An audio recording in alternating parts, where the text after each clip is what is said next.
Good afternoon, friends and comrades. As a working class person, my access to technology is limited. I know how to use it, can't afford to get good technology. And so you've been seeing bits and pieces probably from my YouTube, my subscribers, of interviews I've done here or there um, that are not very good quality. So I just wanted to go ahead and do a video for the first time in a while talking about the things that have been happening politically lately, directly from my channel here. Uh, as I tend to focus on international issues, I'm going to get into that. What's been happening lately in the world? Some interesting things have been happening out of Pakistan.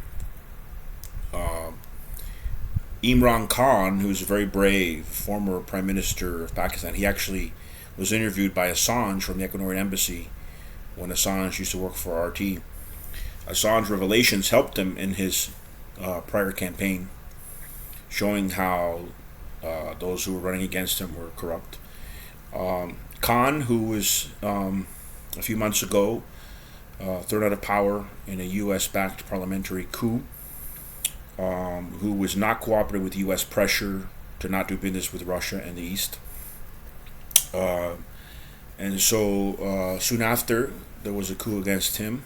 He showed evidence of U.S. involvement. There was an assassination attempt against him where he received a bullet, I believe, to the leg region. Luckily, it was not serious. He was thrown in jail. There was protests throughout the country.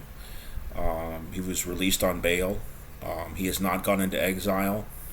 He has bravely defied the regime, the U.S. puppet regime that's currently in power in Pakistan. So that's something to look at. Another country we could look at is, Sweden and Finland, for example. As far as I know, they have not entered the EU, and there could be different factors for this. They did make, a few months ago, their wishes known during the Russian engagement in Ukraine that they wanted to enter, not the EU, actually, NATO. They're already part of the EU. Actually, I think Sweden is not. Sweden's neutral, just like Switzerland. But they both petitioned to be part of NATO. Unlike other parts of Scandinavia, they hadn't joined NATO yet.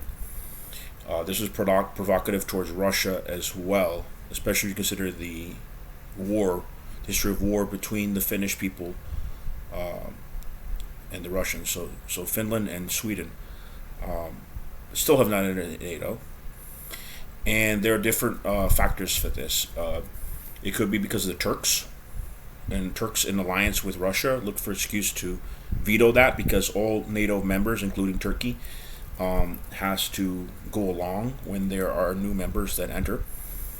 And so not only has NATO been weakened without having to bring those two countries in as they wanted, as the West wanted, BRICS has been strengthened. New countries like Singapore or even potentially Saudi Arabia has entered BRICS. And for those that don't know, that's an abbreviation for Brazil, Russia, India, China, and South Africa.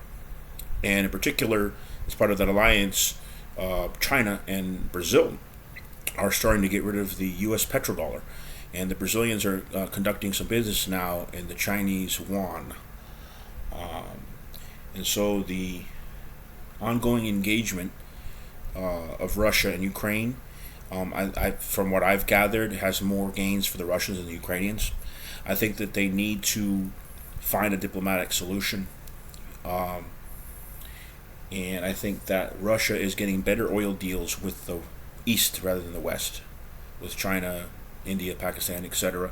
Although not so much Pakistan now. And the Europeans are suffering for it. The Europeans lost access to Russian oil.